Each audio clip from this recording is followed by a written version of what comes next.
Good morning to you. You. Good morning. Good morning to you. Good morning. Good morning. Won't you share with a friend or two? Good morning. Good morning to you. You. Good morning. Good morning. Good morning to you. You. Good morning. Good morning to you. And many more. And many more. And many more. Good morning, good morning, good morning. I sent you the join link. So can you just test it out for me and see if it works? Um, just press it as if you're going to enter. And then don't enter, but just press it as if you're going to enter. And I just want to make sure that it works. Let's see. As we get started here today, those of you who are here with us for the first time, I want to say welcome, welcome, welcome. We are on subscribers only mode. That just kind of keeps us focused on people who are here to support the channel, and it kind of keeps out random commenters who may not be here to per se support the channel. So if you are here to support the channel, go ahead and subscribe. You'll be able to comment in about 10 minutes once you hit the subscribe button. Okay. My name is Shantae Charles, and I am your main host. Although we do have some interviews and some co hosts like Pastor Ben, who joins us on the regular basis. We are in our Thinking Thursday. What is Thinking Thursday all about? It is about thought processes, it is about philosophy, it is about faith, it is about ideology. Okay, thank you for letting me know. So we'll try to figure it out once we bring you on again. So that's what we do here on Thursdays. On Wednesdays, we focus on relationships. On Fridays, we focus on your health and your wealth. And we are cracking open some new books this Friday. We're starting Nutrition Teas work. And then we're also going to be looking at a book on personal finance. On Mondays, we have something motivational, inspirational, and on Tuesdays, we are over on Black Tabletop page, our Facebook page, as well as this page. And we talk all things Black, what's happening in Black community. So let's get into today's reading. Today is April 3rd. It is my oldest brother's birthday. So I want to give a shout out to him. Happy birthday to you, Desmond. We're wishing him a great day. We're wishing him safety and love and peace and good health. April 3rd, today's topic is coming from Dennis Kimbrough's Daily Motivations for African American Success. And the topic is, who are you kidding? Gloria Naylor, a well known writer, said this: status is a bridge from where you are to where you want to be. I love the story of a man who was very insecure. One day he was promoted from major to colonel and was ushered into his new office. He gazed proudly at his new surroundings. Suddenly there was a knock at the door. In walked a corporal. The colonel said, "Just a minute, Corporal. I have to finish this phone call." He picked up the receiver, pushed a button, and said, "I'm sorry about the interruption, General. Now, where were we? Oh, yes, sir. I'll take care of it." "Of course I will, sir." I'll check my schedule and see when we can meet for tennis. It's true, we're close friends, and yes, I'll call the president immediately after I'm finished talking with you, General. You're welcome, sir. The colonel ceremoniously put the phone down, turned to the young man, and asked, "Now, what can I do for you?" The corporal answered, "Well, sir, I just came in to connect your phone." Far too many people walk through life with a low self image. They are overly concerned with their weaknesses rather than with their strengths. And they try to conceal them with a false sense of status. The person with a healthy, happy attitude toward his world recognizes their own imperfections and strives to find their strengths. Never forget that you have strengths and talents waiting to be developed, and you don't have to cap. My interpretation. You don't have to fake it. If you don't know, just say you don't know. Learn how to laugh at yourself, especially when you don't know. Um, and try not to be something that you're not. Okay? Try to be your most real and authentic self. That does not necessarily mean be dishonoring to other people in being your most real and authentic self. So I think some people get that confused. Yeah. Affirmation written by the author says, I release any need for false status. I am comfortable with who and what I am. As I develop my strengths, I will uncover my greatest gifts. I like it. I like it. All right, some poetry for you this morning is coming from the Black Poets. It's a new anthology edited by Dudley Randall, and as I said, it goes all the way from enslavement all the way through the, let's see, 1960s, all the way through to the 1960s. So today's poem, this is post Renaissance, and this one is written by Margaret Walker. The title of the poem is called Prophets for a New Day. She also wrote one for Andy Goodman, Michael Schwerner, and James Chaney, if you're familiar with them, the three civil rights workers that were unalived in Mississippi on June 21st, 1964. And a movie would later come out of that entitled Mississippi Burning, that was about the investigation of their murders. Um, so I will probably read that one maybe tomorrow. But today's is Prophets for a New Day. As the word came to prophets of old, as the burning bush spoke to Moses, and the fiery coals cleansed the lips of Isaiah, as the wheeling cloud in the sky clothed the message of Ezekiel, so the word of fire burns today. On the lips of our prophets in an evil age, our soothsayers and doom tellers and doers of the word, so the word of the Lord stirs again these passionate people toward deliverance. As Amos, shepherd of Tekoa, spoke to the captive children of Judah, preaching to the dispossessed and the poor, so today in the pulpits and the jails, on the highways and in the byways, a fearless shepherd speaks at last to his suffering, weary sheep. So, kneeling by the riverbank comes the vision to a valley of believers. So, in flaming flags of stars in the sky, and in the breaking dawn of a blinding sun, the lamp of truth is lighted in the temple, and the oil of devotion is burning at midnight.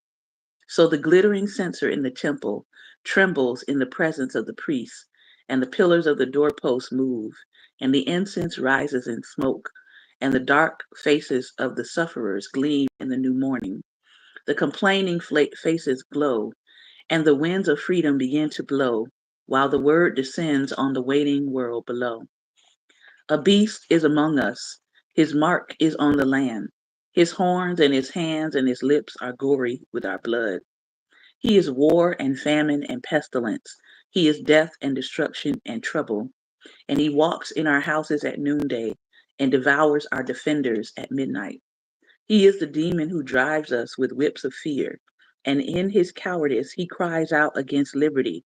He cries out against humanity, against all dignity of green valleys and high hills, against clean winds blowing through our living, against the broken bodies of our brothers. He has crushed them with a stone. He drinks our tears for water.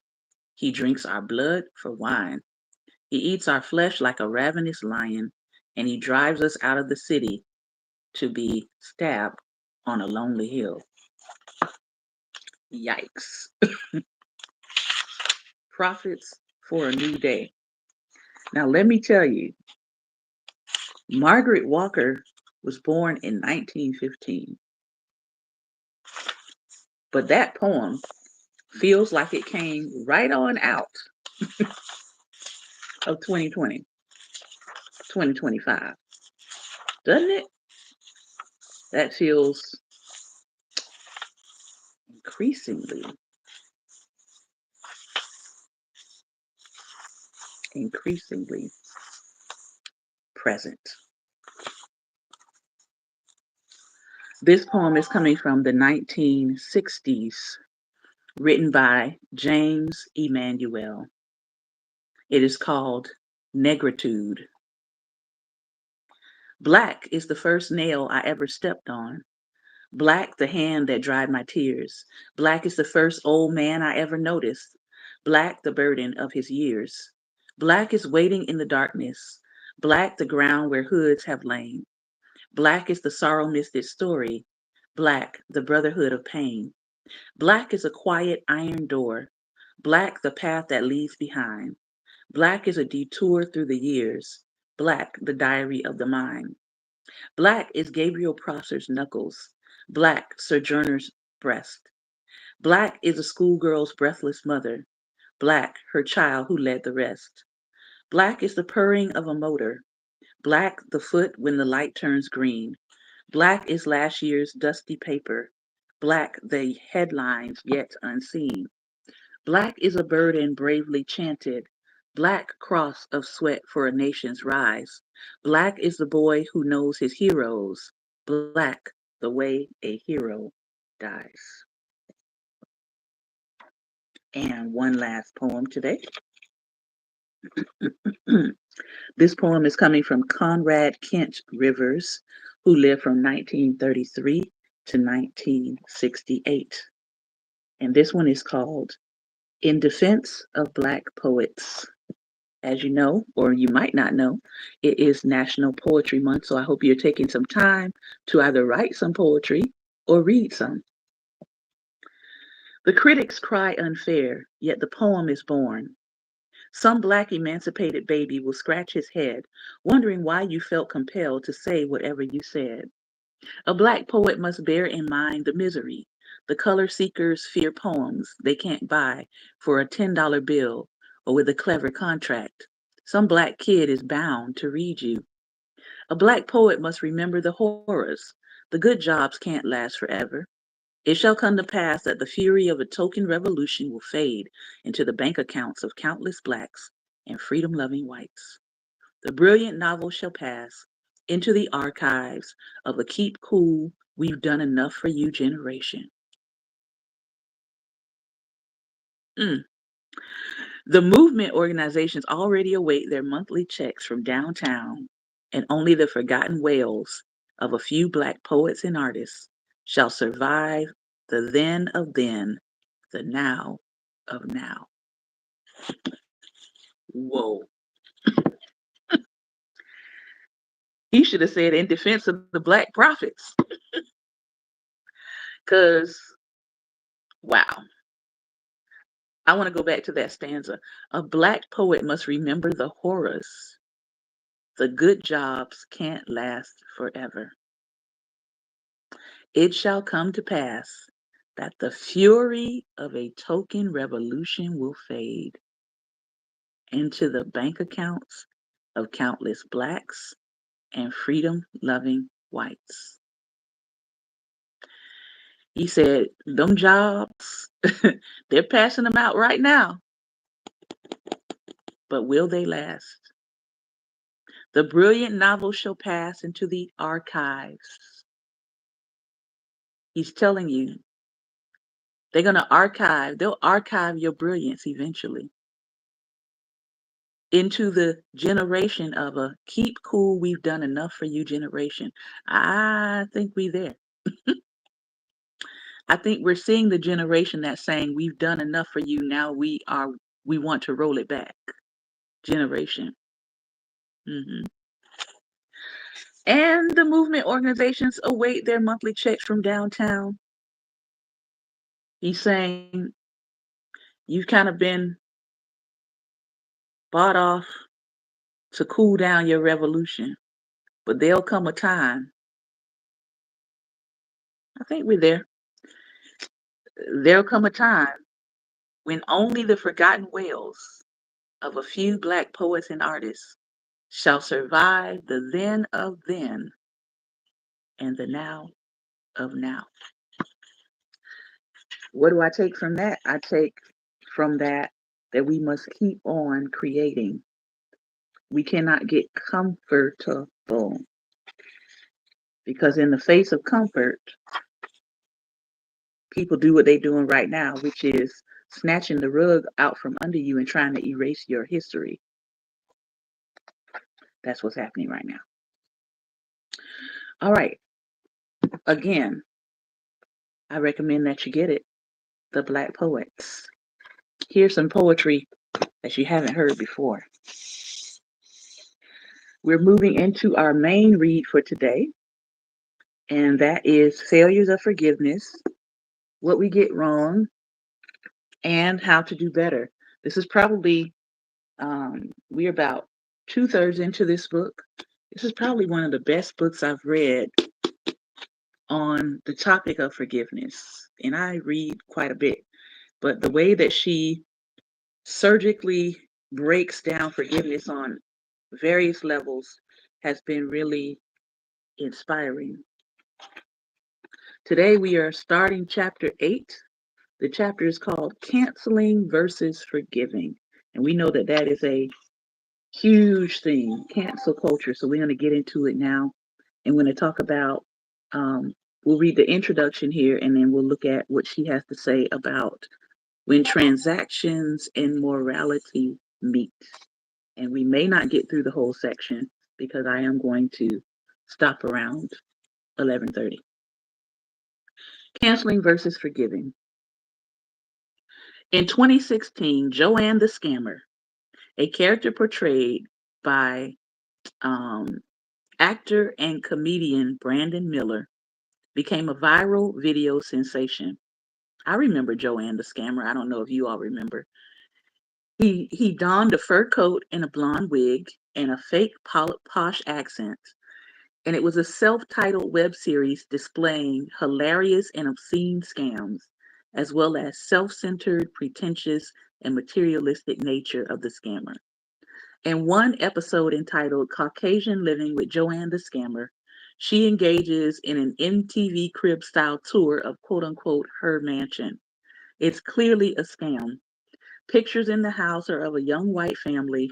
She has no idea where things are, and she takes jewelry as the tour proceeds, all the while confidently declaring to the cameraman, "This is mine." At one point, she offers to make him an espresso. However, she doesn't know how to work the machine because it's not hers. In frustration, she declares, "That's over. It's canceled.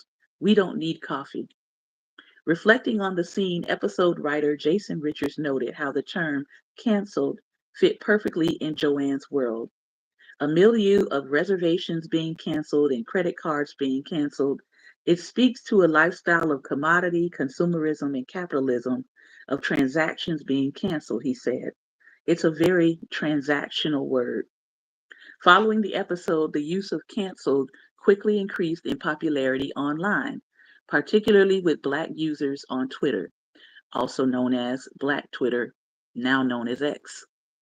Soon enough, the internet was awash in the cancellation of various items, companies, and people, though mainly celebrities. Some fans canceled the comedian Kevin Hart because of his homophobic tweets at the time, and Dave Chappelle for his transphobic jokes. Some readers canceled the author J.K. Rowling for her transphobic tweets. Some listeners canceled the rapper Kanye West for his remark that slavery was a choice. The reality and risk of being canceled has not been received well by public figures, celebrities, politicians, journalists, authors, and so on. Even members of the public have expressed concerns about the unforgiving nature of what has become known as cancel culture.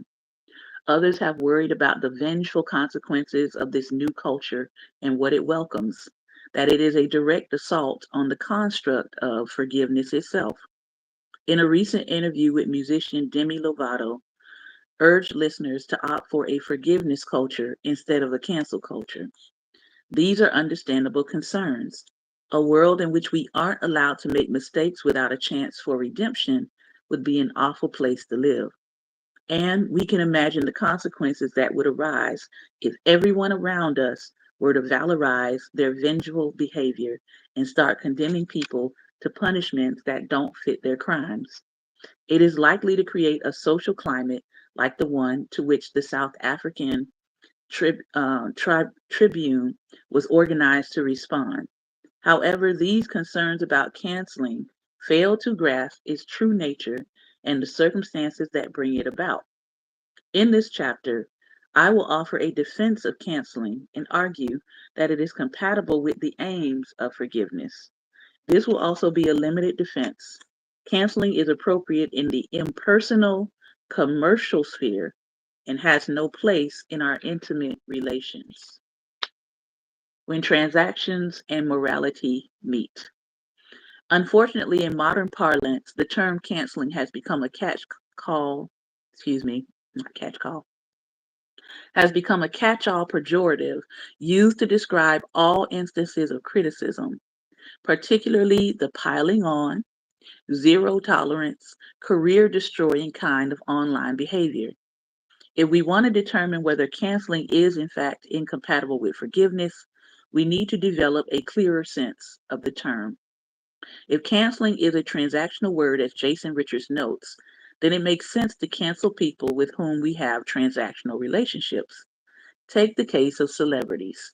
As fans of comedians, writers, athletes, or musicians, we give our attention and money in exchange for their entertainment. We choose to watch the Netflix stand up comedy special in exchange for laughter. We choose to read the latest novel in exchange for literary drama. We pay hundreds of dollars to watch athletes fly high, dunk, fight, and generally display abilities we only wish we had. We press play on the music streaming service app in order to listen to the musician's latest sonic creation, with the hopes that it will make us dance or cry or smile. Our relationship with celebrities, in contrast to our family relationships, is purely transactional. For many fans, myself included, this is often hard to accept that we do not have a familiar relationship with the people that we've grown attached to. Often our choices in this domain are commercial and artistic rather than moral. Our tastes determine, at least in most circumstances, which celebrities we give our money and attention to. The fact that you don't listen to John Coltrane might mark you as someone with poor taste, but it would be odd to suggest that it's immoral that you don't listen to him. Similarly, the choice to disengage with a particular celebrity, say because they switch teams, is not necessarily the kind of choice that is open to moral criticism. We are free to both engage or disengage without being blameworthy. But we also sometimes make these decisions for what are more clearly moral reasons. In the 1960s, some boxing fans, for example, ended their transactional relationship with Muhammad Ali because of his opposition to the Vietnam War. More than a decade ago, I, says the author, ended my transactional relationship with guitarist John Mayer because of the offensive comments he made in a magazine interview. I felt that I could no longer enjoy the voice of someone who expressed misogynistic comments about Black women like myself. In these cases, our moral views affect our aesthetic decisions. If a celebrity engages in what we take to be offensive or abhorrent behavior, then that may lead us to opt out of giving them attention, support, and money. We have a new term for this phenomenon, canceling, but the phenomenon itself is much older. The media scholar Meredith Clark describes canceling as, quote, an expression of agency, a choice to withdraw one's attention from someone or something whose values, inaction, or speech are so offensive one no longer wishes to grace them with their presence, time, and money. One reason we might withdraw our attention is because we want to avoid being complicit in supporting their abhorrent views. But as Clark notes, canceling can be also understood as an online accountability practice. It allows us to hold public figures morally accountable. In this way, it is similar to the practice of calling out, calling attention to a person's morally problematic behavior. The point of the call out, which often precedes the decision to cancel, is to bring attention to the unjust actions of celebrities and to hold public figures to account, with the hopes that they will take responsibility and repent. But who do fans think they are, one might ask? The behavior I've described so far sounds like unofficial moral policing that reeks of nosiness, self righteousness, and even grandstanding. Why should celebrities like West or Rowling be our targets? And why should we be their judge? Celebrities have an immense platform. By their very nature, they are walking megaphones. A joke tweeted by a celebrity suggesting that they would unalive their child if they came out as a part of the LGBTQ community is likely to have an impact far reaching that a comment by someone who is not a celebrity would lack. Not only would celebrities' words reach a larger audience, but the celebrity status is likely to make others take their views more seriously. A young LGBTQ child, for instance, might be more likely to feel ashamed or vulnerable. As the superhero adage goes, with great power comes great responsibility. Moreover, celebrities' wealth and popularity often shield them from normal mechanisms of accountability, making it likely that they will repeat the behavior and it will be condoned, as happened with the movie producer Weinstein, with the singer Kelly, and the actor and comedian Cosby, all of whose misconduct had long been common knowledge in their industries. The call out is a way to call attention to harmful behavior and to hold the celebrities morally accountable for their actions. If the celebrity refuses to change, canceling is likely to follow. One criticism of canceling is that, as Angela Saylor has argued, canceling seeks not to fix what has gone wrong, but to destroy the person. She writes that canceling is the poison that fatally blocks a prescriptive cure for human reasons and human weakness. Well, I disagree. It's easy to come to Saylor's conclusion when we fail to see canceling as a practice of accountability or only in its extreme, zero tolerance form. Coupled with the call out, its purpose, rather than to destroy or forsake wrongdoers, is to criticize unjust or cruel behavior with the aim of responding to and curing human weakness. There are plenty of celebrities who, in the wake of public scandal, have admitted their mistakes, they've apologized, and they've vowed to do better. For example, when the American rapper Lizzo first released her song Girls in 2022, disability advocates criticized her for using ableist language. She immediately offered an apology on Twitter, changed her lyrics, and released the song again. This kind of response, at least for some people, provided sufficient reason not to withdraw their support. Afterward, many journalists analyzed why her apology was effective, and one described it as a masterclass in taking ownership of your own mistakes. Time magazine suggested that workplace leaders can learn a lot from her apology. Had she refused to admit wrongdoing or vowed never to change, it is likely she would have been canceled. That is what the accountability portion is all about. Of course, some fans are less forgiving. They believe that even if a celebrity is contrite and accepts responsibility, they should not be afforded a second chance. The only acceptable solution is for the person to forfeit their career as a public figure. This is understandable when it's a response to criminal behaviors like intimate assaults or domestic violence or sexual trafficking. But it seems extreme as a default response to celebrities' offensive lyrics or tweets or jokes. We shouldn't forsake the practice because people can take it to an unpalatable extreme. We don't think that all forms of criticism, punishment, and calls for justice should be abolished simply because some people have taken them too far. Instead, we offer up norms that govern how people should conduct themselves. We say it's okay to criticize, but not to dehumanize. It's okay to call for justice, but not for violence against the person. Likewise, with canceling, in many instances, celebrities who are eventually canceled are those who fail to apologize, refuse to see the wrong in their actions, or continue to repeat their destructive behavior over and over and over again. When the celebrity does not properly respond to the call out, canceling is often the final resort. In this way, far from being something that fatally blocks a prescriptive cure for human weakness, canceling aims to hold humans accountable. All right, we're going to stop there. And next time we will continue. We will continue on this topic. I think she makes some very good points about the cancel culture itself. And right now, we actually have somebody in our community that is crashing out over and over and over again, repeatedly, repeatedly, repeatedly.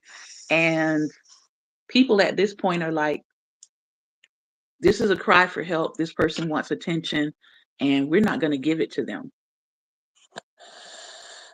So, what do you think about those things? If you're following along with the page and you have subscribed, let me know in the comments. What do you think about cancel culture? Do you think it's something we need in our culture? Do you feel like, as she says, when it is paired with calling out or calling attention to someone, that it's actually helpful and that it works? Or do you think that um, cancel culture goes too far? Do you think that it doesn't make room for people to come back, rehabilitate, change, and then move forward? What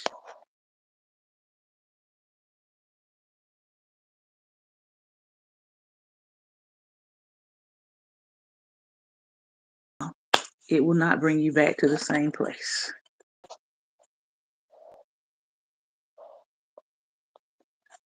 Let's see.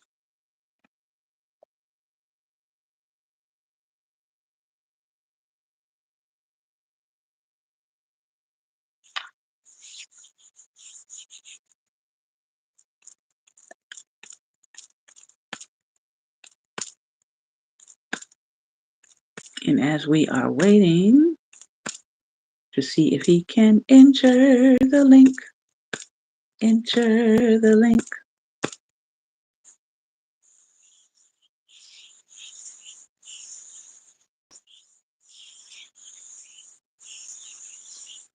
Is it working? Is it working?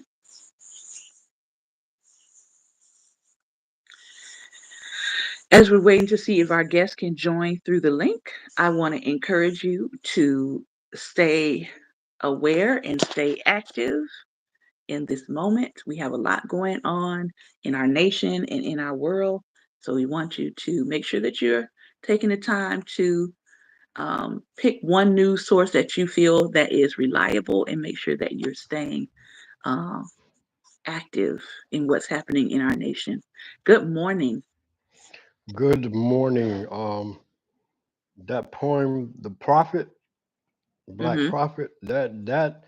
I came up with the same thing you did because this was like, wow, this is happening right now Mm-hmm. from 2020. Well, it started in 2015, but really in 2020, Mm-hmm. it was like it just started going off the chart. And now, where are we? which goes into council culture, because Prophets of this is the prophets for a new day. mhm. This is the party that was crying about council culture, but what are they doing? Canceling everybody Yes, indiscriminately. Let's make yes. sure you say that. Mhm, Canceling people. You're black, you get no job. That's essentially what's going on. mhm, You are other, you're immigrant, you get no job. mhm, You're LGBTQ, you get no job. We take all your money. mhm, You are white and poor, you get no job. mhm, You are veteran, you get no job. mhm, You are disabled, you get no accommodations and no job. mhm, That's like he's going down the line. And so when people hear the acronym DEI, a lot of people have just associated it with black people. But he's like, surprise, surprise, surprise, mhm. surprise. Yeah, and Right, that includes white women. right, right. You're a Yeah. woman. You get no job. Mhm. We want to send you back to your house, but Yeah. you get no job. Mhm. That's And yeah. everything you own belongs to your husband. Hmm. Let's not forget that. You could have no. You got to Oh, turn in your credit cards. and voting rights. You're Oh a woman. yeah. You're a woman. Mhm. We want to make sure that you don't vote because we're Mhm. tired of these women interfering with how we run things and how we do things. That's really what that's about. People are like, why is Mhm. he doing this to women? They want to make sure that you don't interfere in the future. That's why. Mhm. They want to bring you back to where no women had a part in the political process. Mhm. That's why. And no women had any rights. And no women had any rights. See, y'all Except, didn't get. Go ahead. no, I was gonna say, and even in child making, they want to make sure you don't have rights in child making. Mhm. If you're making it, Mhm. excuse me, if you're making it easy for someone to assault a woman, not having any consequences for that assault, and that woman have to be forced to bring that child into the world, doesn't matter who assaulted her, father, brother, uncle, okay? Because in a lot of these states, they have taken away the incest clause, okay? You're making her susceptible and vulnerable to some very evil, mentally ill, messed up in the mind men, because that's what it Mhm. would be if you are intimately assaulting your family members. Okay, you've opened up the door for that to occur Mhm. with no legal recourse for her. So then I'm going to Mhm. say, what kind of depraved person are you that this is what you want to set up legally? What are you doing in your family that you're already Mhm. doing that you would think to set this up legally so that you and your comrades could get away with it? Yeah, that is the question. Because perverse, only perverse people would come up with perverse laws. Mhm. I'm just saying. I don't know. I don't know anybody in their right mind that would be creating these kind of laws for these kinds of things to be allowable, unless you were perverse. Mhm. Yeah. Exactly. Yeah. Yeah. So, but people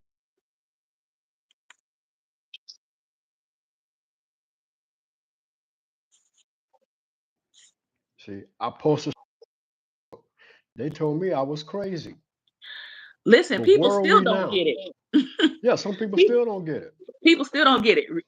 just recently, right? I posted the picture that I posted. I posted in 2015. I posted that same picture in 2017. I posted it again, I think in like 2020. I think I posted again in like 2023 with um let me bring it up. I posted this, right? Mm-hmm. I said, y'all don't see that? You don't see the Mm-hmm. connection? And somebody said to me, well, the obelisk is an Egyptian symbol. I'm like, okay, you still don't see that connection. You don't see that connection? Washington, D.C. has several Egyptian symbols Mm-hmm. all around DC. You don't understand that a part of the Egyptian culture, according to scriptures, that a part of the Mm-hmm. Egyptian culture was in order to build this new world that you That needed part. the that you needed the That enslaved part. to build it.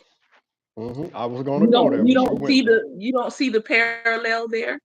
That Mm-hmm. in our seat of power, you have symbols of Egyptian glory, the Egyptian glory ages, and that Egyptian glory age was founded upon the use of enslaved labor, the use of making their citizenry take turns and seasons to build their nation. You don't see the parallel there. You don't You see know. that church and religion has been used as a weapon and a tool to uplift the power structure. You don't see that the men in hoods were used to frighten and terrorize and unalive people who went against the power structure and steal their lands. You don't see how those three things converge. Mm-mm. No, they don't. Mm. I'm just like, I don't know what to tell you if you don't see it. Because at this See. point, we're all living in it. Mm-hmm.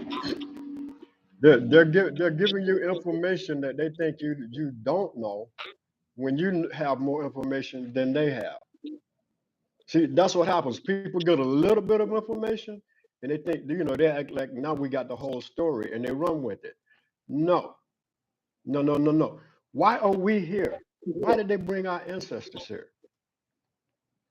The same reason they were in Egypt. Oh, yes, and those were our ancestors. The same reason that they were in Egypt. They knew who they were going to Africa to get. This is why they didn't grab the first ones that they saw. They Right. traded with those to help them Hmm. find the ones they were looking for and to help them capture the ones that they were looking for. Hmm. Doesn't that make sense? Hmm. Yeah, but they were white. No, they were not white. See, this is what we keep trying to get y'all to understand. No, no, no, no, no. Those were our ancestors. That's how we got here on this land. So yeah. I mean, your money literally tells you they want to build a new world. Mm-hmm. There's a Yep. literal pyramid on your money. Mm-hmm. And they knew that in order to build a new world, you got to have a certain kind of people to build a new world. Mm-hmm. You got to have skilled people. You got to have agriculturalists. You got to have textile people. You got to have blacksmiths and masons, Mm-hmm. which they Oh, were not. oh, oh. And speaking of which, old Ronnie the Satanist, said that our people learned blacksmithing here, trades like blacksmithing. No, the Hittites were the ones that invented blacksmithing. And guess what their skin tone was? Oh, they were black. Oh, guess where they were from? Africa. Oh, so no, we already had that skill. That's why they grabbed us and brought us here. We already had agriculture skills. We already had building skills. We already had all that, doctors, all that stuff. That's why they grabbed the people that they grabbed. We were civilized already. Hmm. We were nation building already. We had Mm-hmm. libraries already. There was Mm-hmm. militaries already. So Mm-hmm. all of these things, Libraries. um, yeah, I come from, according to my genetics, I said, well, that makes perfect sense. I come from the people of Mali, you know, the king that was just tossing money and messing up the financial markets in Africa. Them my people. I was like, yeah, Mm-hmm. that sounds about right. I like to give away money. That makes perfect sense. The people who had libraries. Okay, I was a librarian. I was like, that makes perfect sense. My great aunt was a librarian for almost 50 years. Makes perfect sense. So again, we keep trying to go around what the deal is with us here in America. And someone tried to say the other day um, that white people know us better than ourselves. I said, clearly you don't know your history. Mm-hmm. I said, matter of fact, let me read it because I screenshot it. I wanna read this. I want to take a moment to read this because I said I know good and well this person ain't say white people know us better than we know ourselves. He said this is a race baiting question. Don't even feed it because at the end of the day, white people know more about us than we know about ourselves. Why do you think our bondage in every nation is still going strong? And I said, what? First of all, black people are not in bondage in every nation. Mm-mm. Let's start there. There are black nations that are not in bondage. They're doing just fine without the United States interfering. Mm-hmm. But I said this I said, Wayne Barnes, they actually don't. We have had to learn them to even exist 400 plus years later. They know how to make an enslaved person. Mm-hmm. They got books on that, how to make a slave, right? Mm-hmm. But they don't know what to do with free black people. Hence, Mm-hmm. the continual plotting to try to keep us as an underclass.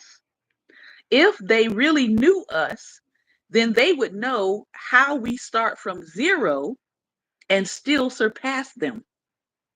Mm-hmm. They can't figure it out. Most have been obsessed because they don't know. They have literally dissected our bodies to try to figure out what it is about us that they don't know. And they still can't put the pieces together. Yeah, they don't know Mm-hmm. it.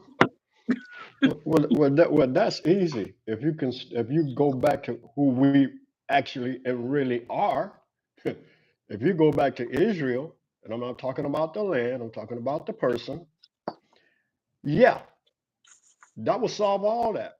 But they are in denial. They don't want to go there. They don't want to go there like that. See, Well, it's and not, that's I the wouldn't even problem. just say just denial, it's self delusion. It's Yeah. self delusion because many of them are claiming to be the people of the book themselves. Mm-hmm. They have a whole movement around it. It's called British Israelism. And if you Mm-hmm. go read about British Israelism, all right, they believe that they are the ones who are the descendants. That's why they believe they are the chosen people. They've convinced themselves that they are the 10 lost tribes. That's what they believe. They claim to be the 10 lost tribes themselves. So, yes, Mm-hmm. then it would make sense that when you get somebody like a Kanye or what's the other guy? Kyrie Irving? Was it him? Mm-hmm. Yeah. I think it was him that was talking about That the spoke film up. or whatever. When you Yeah, get people like you're right. that Yeah. Yeah. saying something about some black people being of that heritage, yes, they're going to be up in arms. because then that debunks the whole story they've been telling themselves about their origin and their heritage. From that same movement of British Israelism, many of them believe that the royal family in the UK, right, the English royal family, they believe that they are from the original tribes. This is what they believe. I'm Yeah. like, now wait a minute. Now wait a minute. Now wait a minute. How you get that from the tribes of Israel? Who? And then I said to myself, never mind, never mind. Yeah, they just It's all had delusions. somebody just woke up with this idea and claimed it. That's what happened. I said it's all delusions. I'm gonna read it for some of y'all because I don't think there's a lot of black people that understand this because these are the people that are in your evangelical circles, many of them, Hmm. okay? And they'll be pushing for support of Israel, but it's really based on this doctrine. So let me give it to you. British Israelism, also called Anglo Israelism, is a pseudo historical belief. Notice they said pseudo. It's a pseudo historical belief that the people of Great Britain are genetically, racially, and linguistically the direct descendants of the 10 lost tribes of ancient Israel. The roots of this belief are from the 16th century. It was inspired by several 19th century English writings, such as John Wilson's Our Israelitish Origins. From the 1870s onward, so you're talking about right after the Civil War, numerous independent British Israelite organizations were set up throughout the British Empire as well as the United States. A number of these organizations are still active, and in the United States, this idea gave rise to the Christian identity movement. Those are the people like Richard Spencer that were participating in the Charlottesville riot that led to that girl's unaliving, Hmm. Heather Heyer. It was them. Okay? That's who the tie is to. The central tenets of British Israelism have been refuted by archaeological evidence, ethnological evidence, genetic evidence, and linguistic research. But that ain't gonna stop them from continuing to claim that Mm-mm. that they are the tribes. No. So you have, like I said, so you have white supremacists who think they are the lost tribes, But see and here, see here. they're always going to go against any African Hmm. that says that their origins relate back to that. Even the Limba, who genetically have proven that they relate back. Go ahead. But here's what's crazy though. During that Charlottesville thing, were they not chanting Jews will not replace us? Yes. See, you got to have some type of mental, you got to have some serious mental issues because you're saying Jews will not replace Jews if you are the Jews. How much Right. sense does that make? How much None. sense does that make? None whatsoever. None. So you But got yeah, some serious mental issues. but yeah, I would tell people go dig into Christian identity and look at who's a part of that Christian identity movement and white supremacy. You'll see them tie together and understand that came out of British Israelism. And British Israelism is still operating in most white evangelical spaces. Those are the people who tell you to pray for Israel, stand for Israel, support Israel, because they literally believe that they are a part of the 10 lost tribes. That's why they're telling you that, because they believe they are the ones that you're Hmm. supposed to choose and support. Hmm. Absolutely. Absolutely. Now, now, I know now he's I'm gonna gone.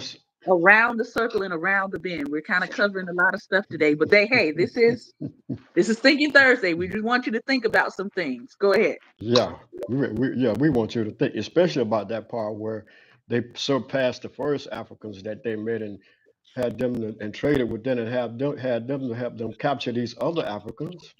Hmm. Because if they Hmm. were just looking for slaves, if they were just looking for Africans and not looking for anybody specific, they would have again they would have grabbed the first ones that they saw.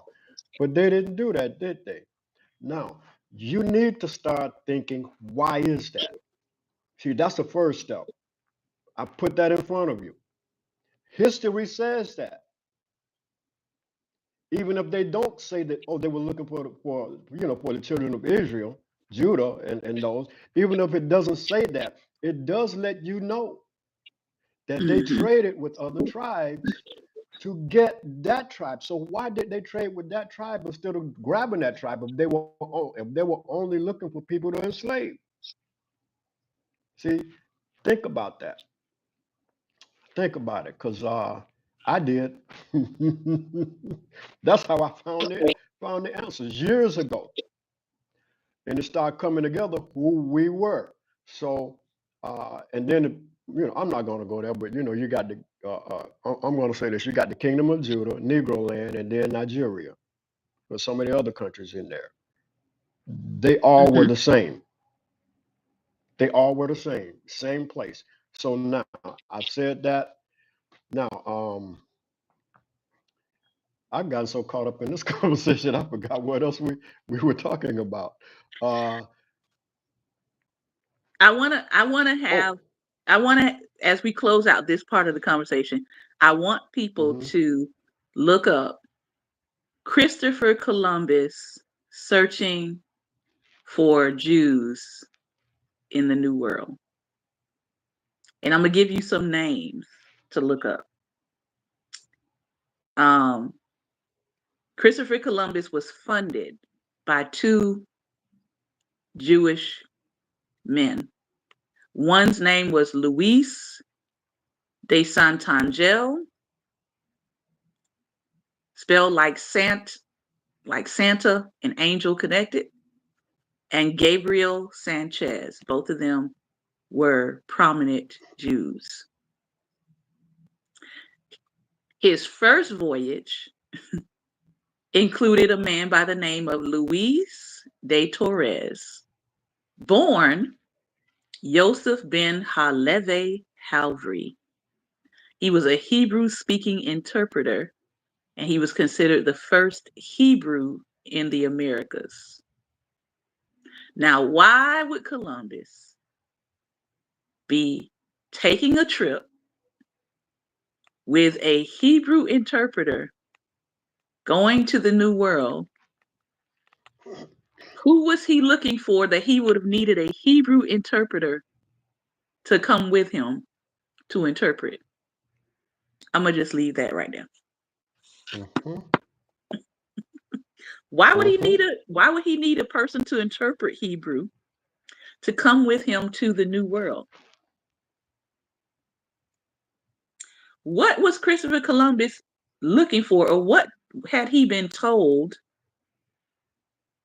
that would make him say, let me bring a Hebrew interpreter with me in case I meet somebody over in the New World? Well, you know what? You just don't open up a whole nother can because many of what we call the indigenous speak a dialect of Hebrew. Not only that, scientists have found that the oldest skull or skeletons that they found was that of a Hebrew female, a black Hebrew female, who were here before the Mongols came, which is where they say that the indigenous actually came from, which they actually didn't. So, and then they found many of the same symbols here that they found over there. Ha! Just a The little plot puzzle for you to go thickens. figure out. Yeah, yeah. Anyway, we have to go at this point. But feel free to go explore that topic. It's very fascinating what you'll find. All right. Very. This has been another episode of Daring Dialogues, and I've been your host today, Shantae Charles. I want to thank you for your time and your attention. Remember, light is the most daring opposition to darkness. So to continue to go out and be what? Light. And pick up this book, The Black Poets. It's less than $10. It's probably you could probably get a used copy online, something like that. Pick it up, learn some new poets. There's lots of interesting poems in here we're going to get to this month. And I hope that you have a great and wonderful day. Take care, be well, and most importantly, be light.